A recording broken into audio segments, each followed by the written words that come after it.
વ્યક્તિત્વ છે સરસ રીતે ખીલી શકે, જે હમણાં વેધર ઇટ વોઝ વનારજી ઓર જે રીતે હમણાં કપિલભાઈએ પણ વાત કરી કે એકચ્યુઅલી એમનું જે સ્વ છે, સ્વને અભિવ્યક્ત કરવા માટે જ આ બધી વસ્તુઓ છે. વેધર ઇટ ઇઝ પેઇન્ટિંગ, એનું અસ્તિત્વ પછી એક માત્ર એક પેઇન્ટર અથવા તો એક ઉત્કૃષ્ટ કક્ષાના કવિ હોય તો એ માત્ર એક કામ, આ એક પેઇન્ટિંગ છે, આ એક મારા જીવનનું એક અંગ છે જે પૂરું થઈ ગયું એવી રીતે નથી. His entire life comes out through that medium, બરાબર ને? એમનું આખું અસ્તિત્વ, વ્યક્તિત્વ કે જે કહું સર્વે સર્વા એના માધ્યમ દ્વારા એ વ્યક્ત કરે છે, પ્રકટ કરે છે. અને આપણને એમ થયું કે આપણા ત્યાં પણ ઘણી બધી ટેલેન્ટ હજી છેવાડાના વિસ્તારોમાં જે છે અને એ અનટેપ્ડ રહી જાય છે, એ બધાને પણ આવી એક તક આપીએ તો આ બધા બાળકોને પણ એક ચાન્સ મળશે. સાથે સાથે એક સંવેદનશીલતા, આપણે જ્યારે એક સમાજ, કેમ કે education is also for creating better citizens, અને એવા વિદ્યાર્થીઓ જો આપણે તૈયાર કરી શકીએ કે જેને થોડીક સંવેદનશીલતા પણ હોય, કે સારું ગીત હોય, નૃત્ય હોય, આ બધી પ્રવૃત્તિઓથી સમુદાય સેવાધારા હોય કે ઇવન સ્પોર્ટ્સમેનશિપ કે કોમ્પિટિશન, એકબીજા સાથે ભલે બિલકુલ સ્ટ્રિક્ટલી સ્ટ્રોંગલી કમ્પીટ કરે પણ છતાં બંને આ મારા જ મિત્રો છે, મારાપણું પણ સાથે કેળવાય, એ બધી બાબતો પણ આપણે ખરેખર એનું એક હેલ્ધી વ્યક્તિત્વ, સ્વસ્થ વ્યક્તિત્વનું સર્જન સમાજ માટે જો કરવા માંગતા હોઈએ તો જરૂરી છે કે આ પણ શિક્ષણ સાથે એક એડ ઓન એક્ટિવિટી તરીકે નહીં, પણ એક ઇન્ટેગ્રલ એક્ટિવિટી, શિક્ષણનું એક મૂળભૂત અંગભૂત કમ્પોનન્ટ તરીકે આપણે આને લાવવું જોઈએ. માટે આપણે આ એક શરૂઆત કરી.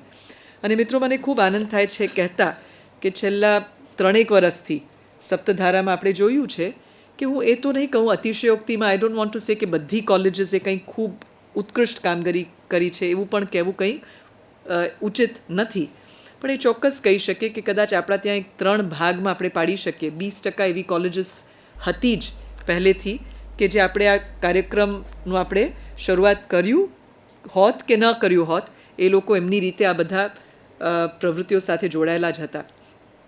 બીજી કદાચ 20% એવી પણ કોલેજીસ બીજા સ્પેક્ટ્રમના એન્ડમાં છે કે જે કદાચ આજે પણ આ બધું કર્યા પછી પણ જેને હજી એટલું ઉત્સાહ કે પછી આમાં ઇન્વોલ્વમેન્ટ જે હોવું જોઈએ આપણે હજી જોઈ નથી શક્યા. પણ વચ્ચે એક માસ છે 60%નું, અને આપણા ત્યાં ટકાવારી કરતાં એબ્સોલ્યુટ નંબર્સમાં જોઈએ તો આ બહુ જ મોટો નંબર છે, બહુ જ મોટો ફોર્સ છે. અને એને આપણે જો થોડુંક આગળ લઈ આવી શકીએ અને એનાથી જે રિપલ ઇફેક્ટ આવે છે, એ કામ કરવાથી કેટલા બધા કેસ્કેડ ઇફેક્ટ જેને કહીએ, બધા વિદ્યાર્થીઓના જીવનને સ્પર્શે, ખરેખર સમાજ માટે it would be make a big difference. અને એ હેતુથી આપણે આને શરૂ કર્યું.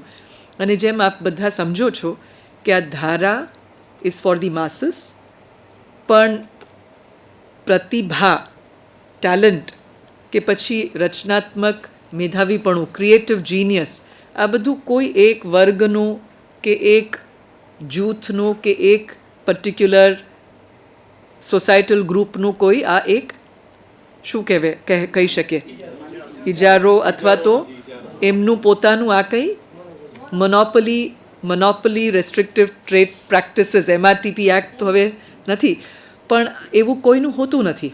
આપણે હમણાં પણ મને બહુ આનંદ થાય છે કહેતા કે તાજેતરમાં અમે આપણી એક કોલેજ છે, થરાદની કોલેજ છે, સરકારી કોલેજ. હવે એમાં એક વિદ્યાર્થી જેને કાંઈ આઈડિયા ન હતું, સ્કેચિંગ, સમુદાય, સર્જનાત્મક અભિવ્યક્તિ ધારા, કોઈ ધારાઓનું એને આઈડિયા ન હતું.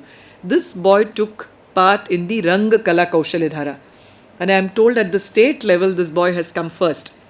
કાર્ટૂનની જે આખી એક આર્ટ ફોર્મ છે, this boy has done so well. એટલે આવા ઘણા બધા ટેલેન્ટ્સ આપણા ત્યાં હશે જ, અને આપણે એને જો વ્યવસ્થિત ન ટેપ કરીએ અને વ્યવસ્થિત આપણે જો આઈડેન્ટિફાઈ ન કરીએ અને પછી એને પ્રોત્સાહન આપીને આગળ એમનું ઉછેર ન કરીએ તો આ બધી ટેલેન્ટ્સ એમને એમ પડી જતી હશે.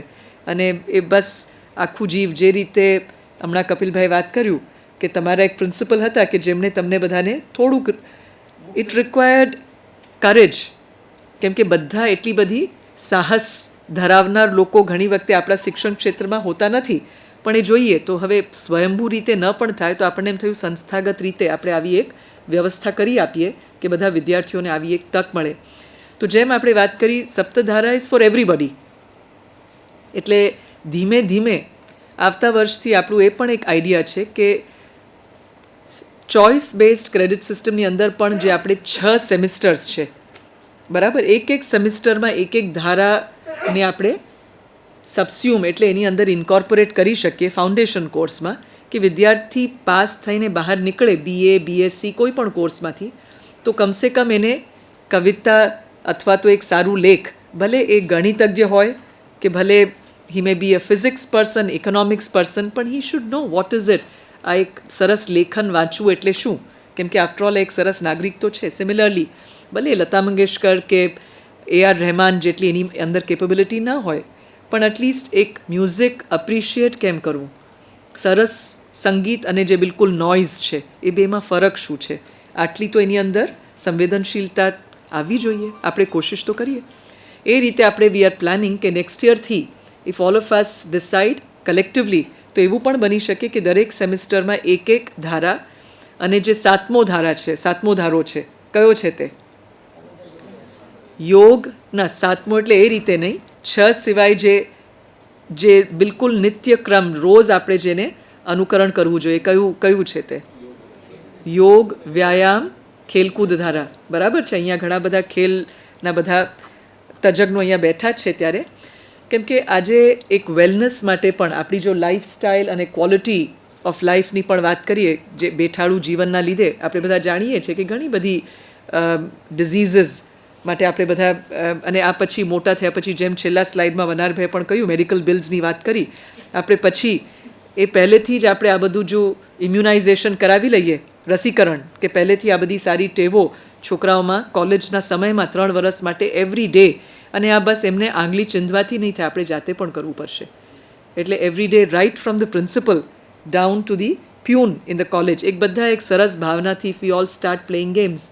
ભલે રેની સિઝન હોય, ચોમાસું હોય તો પછી ઇન્ડોર ગેમ્સ છે જ આપણી પાસે, કે ચેસ છે, table tennis, carrom, there are so many things. અને હવે તો આપણે થોડીક રિસોર્સિસ પણ દરેક કોલેજને આપી છે. એટલે this is for the masses.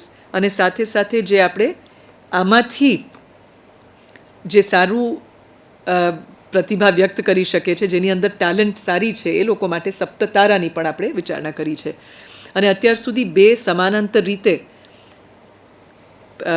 ધારાઓ ચાલતી હતી, એક તો યુથ ફેસ્ટિવલનું અને એક સપ્તતારાનું પણ અને સપ્તધારાનું બંનેનું.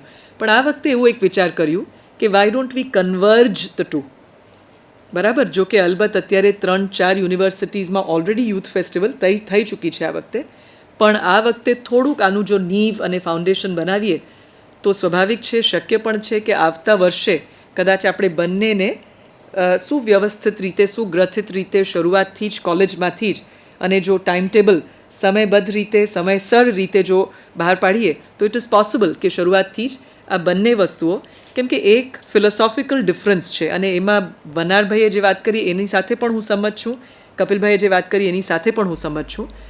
એકનું ધ્યેય છે પાર્ટિસિપેશન, સપ્તધારા ઇઝ ફોર પાર્ટિસિપેશન, એટલે આપણે એમાં નથી કોઈ ભેદભાવ જોતા કે કોઈને ગાતા આવડે છે કે નથી આવડતું, પણ એક કોશિશ કરવું, દેટ ઇઝ ઇમ્પોર્ટન્ટ. પણ પછી જે સપ્તતારા છે અથવા યુથ ફેસ્ટિવલ છે, એ બેમાં competition is also important. Competition in a very healthy way, સ્પર્ધા એટલે કટ થ્રોટ કોમ્પિટિશન નહીં, પણ on the other hand a friendly competition, કે આપણે વી ગીવ અવર બેસ્ટ, આપણે બિલકુલ જીતવું જ છે કરીને કોશિશ તો કરીએ, પણ પછી at the end of it if you don't win, that's okay, it's a competition with yourself. કે મેં જે લાસ્ટ ટાઈમ જે પણ માઇકલ ફેલ્પ્સ છે, હવે ઓલિમ્પિક્સમાં યુ ઓલ હર્ડ અબાઉટ હિમ, હવે he doesn't necessarily have to compete with anybody else, પણ એની જ જે રેકોર્ડ્સ છે કદાચ I'm sure will be able to break his own records. હવે આ રીતે એક નિર્મલ કે નિજાનંદ કે જે કહીએ એ પણ એક ભાવના આવવી જોઈએ કે હંમેશા હું એક કમ્ફર્ટેબલ ઝોનમાં રહું, કે હું આટલું જ કરી શકું, સલામતી છે, આનાથી વધારે બહાર નથી જવું. મોટાભાગના લોકો આપણે એવી જ રીતે જીવન જીવીએ છીએ ને. Do we push ourselves beyond our limits? No.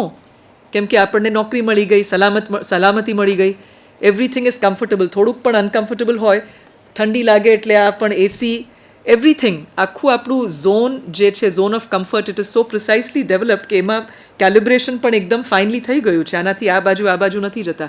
But actually જો ખરેખર કંઈક આવિષ્કારિક, રચનાત્મક આપણે કરવું હોય, you C most of the successful people who have done excellently well in whatever, હું માનું છું એમાંથી 9 out of 10 people are pushing themselves beyond their limits. અને એ વસ્તુને વિદ્યાર્થી કાળમાં કેળવવું આપણે એમના માટે એક બહુ જ મોટું સર્વિસ કરતા હશું. ભલે એના માટે સેતુરૂપ સંગીત નૃત્ય ધાના બને કે પછી સર્જનાત્મક, આ બધી તો માધ્યમો છે. that is of no consequence. It could be in any field, but ultimately આપણે શીખાડીએ છીએ એને to push himself or herself to their ultimate limit and do better than what they did, right? એટલે કોમ્પિટિશન પણ જરૂરી છે, પણ સપ્તધારા જ્યારે કોલેજમાં થાય દર અઠવાડિયે વીકલી આ બધી એક્ટિવિટીઝ થાય જેથી કે વિદ્યાર્થીઓને આ બધા માટે એક્સપોઝર પણ મળે. And it should actually not happen in a lecture kind of mode, જે આપણે આજે પણ આ જ કરી રહ્યા છીએ, but it should be more activity based, આવીને બધા બેસે. તો આટલી વાત કહીને I will stop here to say that basically I want some more questions. તમારામાંથી કંઈક આમાં સજેશન્સ છે, સૂચન છે, પણ આપણે બધાએ કરવાનું છે, એટલે કરવા માટે પણ તમે બધા કઈ રીતે આને ઝીલી લો છો એના બારામાં કંઈ ચર્ચા હોય તો કરીએ. અને છેલ્લે આ વખતે સપ્ત તારા દરમિયાન પણ આઈ હેવ રિક્વેસ્ટેડ કપિલભાઈ, અને પછી 26મી જાન્યુઆરી અને 15મી ઓગસ્ટની જે ફંક્શન દરેક જિલ્લામાં હાયર એજ્યુકેશન ડિસ્ટ્રિક્ટમાં દરેક જગ્યાએ જ્યારે થાય, એક આપણી એક પરિકલ્પના એવી છે, can we put a 45 minute એક આપણી એક એવી રજૂઆત હોય કે જેની અંદર બધી જ ધારાઓ, ઓલ ધ 7 ધારાસ. Vikrambhai, are you able to visualise it? માનો કે આ સ્ટેજ હોય એમાં જ્યારે, અને એ બધું સપ્તતારાના નિમિત્તે આપણે કરવા માંગીએ છીએ without in any way breaking their individual ટીમ્સમાં જે લોકો યુનિવર્સિટી વાઇઝ આવ્યા છે તો ખરું, પણ અત્યારે આ બધી યુનિવર્સિટીઝની બધી સપ્તરંગી અલગ અલગ યુનિવર્સિટી, બધા રંગ્સ મિક્સ થઈને કલર્સ બધા હવે વ્હાઇટ બની જાય છે. જે રીતે ન્યૂટન્સ રિંગમાં આપણે જોઈએ ને 7 રિંગ્સને તમે આમાં gold when you rotate it all becomes white. તો એ રીતે આપણે બધા જ એમાં પોતાનું અસ્તિત્વ, ઘણી અસ્તિત્વો છે આપણી આઈડેન્ટિટી, કે હું આ યુનિવર્સિટીનો વિદ્યાર્થી છું એ પણ એક ઓળખ છે, પછી હું ગુજરાતનો વિદ્યાર્થી છું એ પણ એક ઓળખ છે. આપણે એવી એક ઓળખને જો હાર્નેસ કરી શકીએ, સિંચન કરી શકીએ અને એક એવી રજૂઆત તૈયાર કરાવડાવીએ જે વધારે સ્પોન્ટેનિયસ હોય. જરૂરી નથી કે બહારના લોકો બધું એમને કેળવે, છોકરાઓની જ અંદર ઘણી બધી આમાં આઈડિયાઝ હોય છે. And can we involve all the 7 ધારાસ ઇન દેટ 45 મિનિટ્સ. એટલે જ્યારે વચ્ચે માનો કે નાટ્યધારા થતું હોય ત્યારે સંગીત નૃત્યધારાવાળા એમાં કંઈ they can also sing something, અને બેકગ્રાઉન્ડમાં કંઈ એક્ટિવિટી કરે. જે રંગ કલા કૌશલ્ય ધારાવાળા હોય એ ઇઝલ કે કંઈક નીચે કરીને સ્કેચિંગ કરે, પેઇન્ટિંગ કરે, કે કંઈક ક્લે ઉપરથી કંઈક મોડલિંગ કરે. Similarly we can have sum poets, કે પછી કોઈ સારું લેખ લખી શકે એવા સર્જનાત્મક અભિવ્યક્તિવાળા ત્યાં જ એ જ આખા પેલા ગ્રુપમાં. It's like a what shall we call it, a tableau kind of thing, but formation, tableau, installation એ બધાનું એક કોલાજ કહી શકીએ આ બધાનું, બરાબર. અને એમાં એ લોકો બેસીને કંઈક કમ્પોઝ કરે, કંઈ લખવાનું. તો આવી એક 45 મિનિટનું એક આપણે કૃતિ પણ જો આપણે બનાવી શકીએ તો હું માનું છું દરેક જિલ્લામાં, પછી આમાં બહુ રિજિડ રૂલ્સ પણ ન હોય, યુ કેન મોડિફાઈ ઇટ, પણ થીમ અને બેસિક જે એની અંદર આવવું જોઈએ, મેસેજ આવવું જોઈએ, it must be something which is pro development, જેથી કે ખરેખર સાચા અર્થમાં આ લોકોની કેળવણી થાય, માત્ર કોઈ બોલિવૂડનું નંબર કરીને ગયા એવું નહીં. Let it have some substance, some meaning to it. આવું પણ એક આપણે જો at the end of Saptatara કરી શકીએ, અથવા આવા 4-5 ઓપ્શન્સ આપી શકીએ, તો પણ માનું છું કે દરેક જિલ્લામાં આ વખતે આગલા વર્ષે જ્યારે 26મી જાન્યુઆરી, અને આ રીતે આપણી એક કોલેજીસની સપ્તધારાની પણ એક વિશિષ્ટ ઓળખ દરેક ડિસ્ટ્રિક્ટમાં આપણે એસ્ટાબ્લિશ અને પ્રસ્થાપિત કરી શકીએ. આટલું કહીને હવે તમારા કંઈ સજેશન્સ અથવા કંઈક પણ સિદ્ધિઓ કે આને હજી સારી રીતે કેમ આપણે ડિસ્ટ્રિક્ટમાં કરી શકીએ કંઈક હોય તો હું 4-5 મિનિટ માટે તમારા કંઈ ક્વેશ્ચન્સ હોય તો સાંભળવા માગું છું. Anybody at all?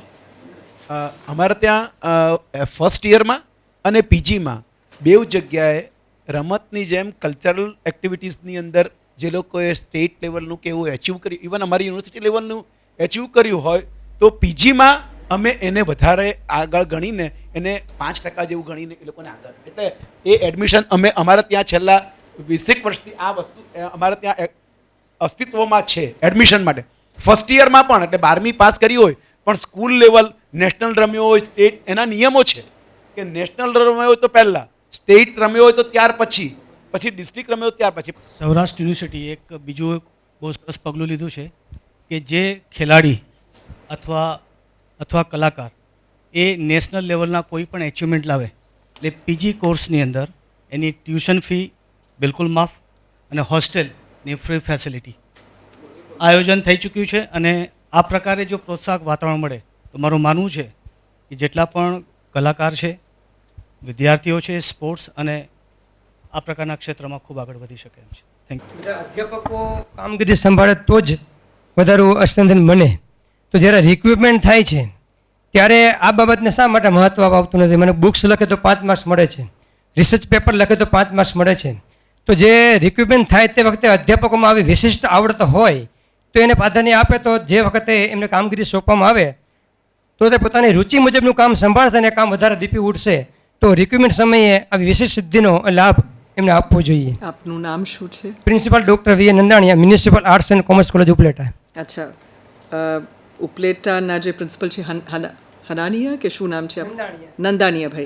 નંદાણીયાભાઈ જે વાત કરી આ ખૂબ સરસ વાત છે. અને મેં આ વખતે રેક્રુટમેન્ટમાં નંદાણીયાભાઈ તમારા જાણ ખાતર આ પ્રપોઝલ મોકલી જ હતી વિભાગમાં કે સપ્તધારા માટે આપણે કંઈક માર્ક્સ આપવા જોઈએ. પણ એમાં પછી જ્યારે પરામર્શ થયું વિભાગ સાથે, એમાં એવું ડિસિઝન લીધું, અને એ વાત સાચી પણ હતી કે અત્યાર સુધી આપણે we have not had a system of recording. કેમ કે એમાં જો બધા દાવો કરે કે મેં સપ્તધારાનું કામ કર્યું છે અને સર્ટિફિકેટ્સ પછી પ્રિન્સિપલ પાસેથી ગમે તેવા લઈ આવે, આપણે હજી એને પ્રોપરલી એસ્ટાબ્લિશ કરી શકતા નથી. હવે રિસર્ચ માટે એટલીસ્ટ ISBN ISSN નંબરનું એક ગોલ્ડ માર્ક આજે છે. તો એ રીતે આના માટે પણ આપણે બિલકુલ આ વાત મનમાં હતું એટલું જ અમલ પણ આપણે કરવાની કોશિશ કરી. પણ if all of you can think of a water tight way of એન્શ્યોરિંગ, પછી એમાં ગમે તેવા લોકો ગમે તે સર્ટિફિકેટ લઈને ચબરખા લઈને પહોંચી જાય કે મેં સપ્તધારાનું કર્યું, પછી એનું આખું સિસ્ટમની એક ગેરફાયદા લેવાનું પણ આપણે દરવાજા ખોલવા નથી માંગતા. પણ એ વાત બિલકુલ સાચી છે. અમે પણ તત્પર છીએ, હતા અને હશું. તમારી પાસે એવા કોઈ આઈડિયાઝ હોય કે આને how to make it so that the honest people, જે લોકોએ ખરેખર કામ કર્યું છે સપ્તધારામાં, એ લોકોને લાભ મળે. પછી ગમે તેવા લોકો આ પછી એક ફ્રોડ્યુલન્ટ પ્રેક્ટિસીસ માટેનો એક મોટો દરવાજો ખોલવા માટેનું ઇન્ડસ્ટ્રી ન બની જાય, એ આપણે સાવચેતીથી કરવું છે. પણ અમારી તૈયારી ખરી. તમે લોકો વિચારીને કેમ કરી શકાય આપશો તો ચોક્કસ કરશો આપણે. Anything else? એક અગત્યનું સજેશન છે મારું. સપ્તધારાની સ્પર્ધાઓ આપણે જે કરી